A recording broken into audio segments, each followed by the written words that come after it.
Hello everyone! Welcome to 5-Minute Reviews Episode 1. My name is Janet Rebecca and today I'm going to host this show. This time, I'm going to talk about and summarize the novel To Kill a Mockingbird. The novel is written by Harper Lee in the year 1960.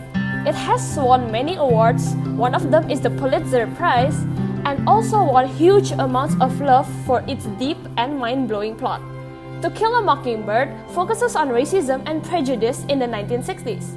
The novel has a major plot addressing about racism and a subplot about a mysterious character named Boo Radley.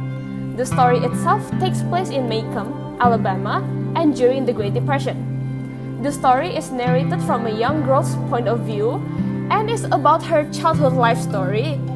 Her name is Jean Louise Finch, or known by the nickname Scout. Okay, let's get into it. 5 minutes of To Kill a Mockingbird.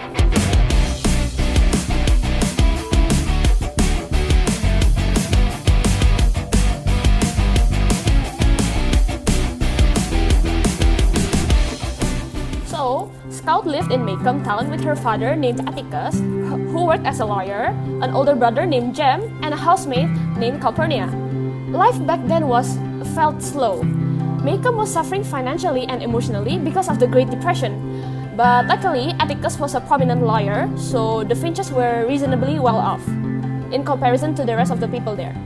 One summer, Jem and Scout accidentally befriended a boy named Dill, who approached them first out of the blue. He went back to the Meridian where he came from when the summer ends and will come back to Macomb again when the next summer comes around. Eventually, Dill got introduced to the Radley place and all about its scary rumors, though he became fascinated with it. It is said that Boo Radley has lived there for years without venturing outside, at all. During fall season, Scout went to school for the first time, which is the first grade. All in all, Scout hated school. On the way back from school, Scout and Jem found items in a knothole of a tree located on the Radley property. A few items indicate that the items were meant for them. Soon enough, Dill returned when the next summer came around, and he, Scout, and Jem began to play a drama about Boo Radley's supposed story. Atticus put a stop to their antics. He scolded them and tried to make them understand about others' perspectives and their life before making any kind of assumptions or judgments. Despite Atticus's lessons, on their last night in Macomb for the summer, the three children snuck into the Radley property, where Nathan Radley shot at them but missed. Jem lost his pants during the panic escape. When he went back to get his pants, he found it messily mended, folded, and hung over the fence. The next winter, Jem and Scout found even more presents inside the tree, but sadly, Nathan Radley eventually plugged the hole with cement with some poor excuse that the tree was dying, although it wasn't. Shortly after, a fire broke out in a neighbor's house. During the commotion, someone had draped a blanket onto Scout as she and Jem stood out of harm's way. The Finches just noticed about it back at home and were convinced that Boo Radley was the one who did it. One day, Atticus got forced to defend a black man named Tom Robinson, who was accused of raping a white woman named Mayella Ewell. Because of Atticus' decision to agree and take the case seriously, Jem and Scout got bullied by other children, even by their own nephew. Few days later, while Atticus was away and busy, Calpurnia took Jem and Scout to the Blacks' church. They experienced and learned a lot of new things there. Aunt Alexandra, Atticus' sister, came rather suddenly to live with the Finches, saying that she wanted the best for the family and that she will teach Scout on how to become a proper lady. One night, Dill was discovered hiding under Scout's bed. He ran away from his home and went to Macomb. The night before, a mob arrived at the local jailhouse where Tom was, with intentions to lynch him. Atticus had been on standby, so he faced them. Little did he know, Jem and Scout have snuck out of the house and followed him because they were worried about him. In the end, Scout stood up front and helped disperse the mob. Tom was safe. The following day, Tom's trial officially began. After some testimonies here and there, Atticus gave clear evidence that the accusers, Mayella Ewell and her father, Bob Ewell, were lying. The truth was that Mayella was the one who initiated a move on Tom Robinson by kissing him, then got caught by her father. So they made up a rape case to throw all the blame onto Tom to cover up Mayella's doings. Atticus proved that the bruises on Mayella's face were inflicted by her own father's beatings, not Tom or any kind of rape happening.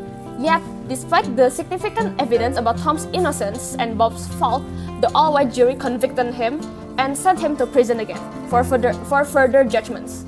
Frustrated, Tom tried to escape but failed and got shot dead.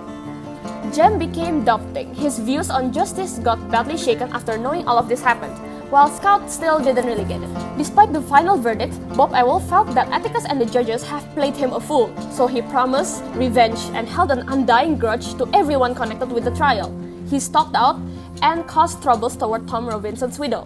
He broke into the judge's home to mess things up. Lastly, he attacked both Jem and Scout as they walked home from a Halloween party with the intentions to kill them. A third party, which was Boo Radley, saved the children who were unsuccessfully trying to fight and run away from Bob. After the fight, Boo helped to carry the wounded Jem back to home. The sheriff immediately showed up to address the case. Using his authority, he insisted that what happened was that Bob Ewell fell onto his own knife and killed himself.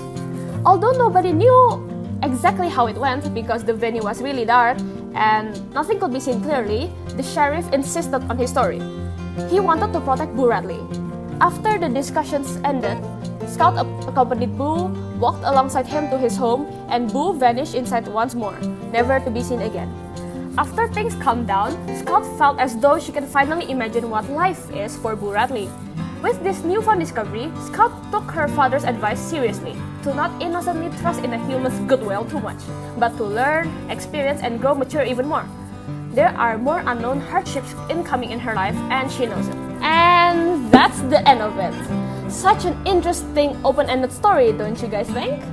Are you all interested in reading the book now? For, all its juicy details and everything. Do leave a comment below to let us know what you guys think. Hopefully you all enjoyed and benefited something of this video. And I thank you guys once again for sticking around. Oh, and one more thing. Look forward to our next video where we will discuss about another exciting book. What book, you ask? Well, it's still a mystery for now. Make sure you'll all be here for the surprise. That's all for now. Peace out.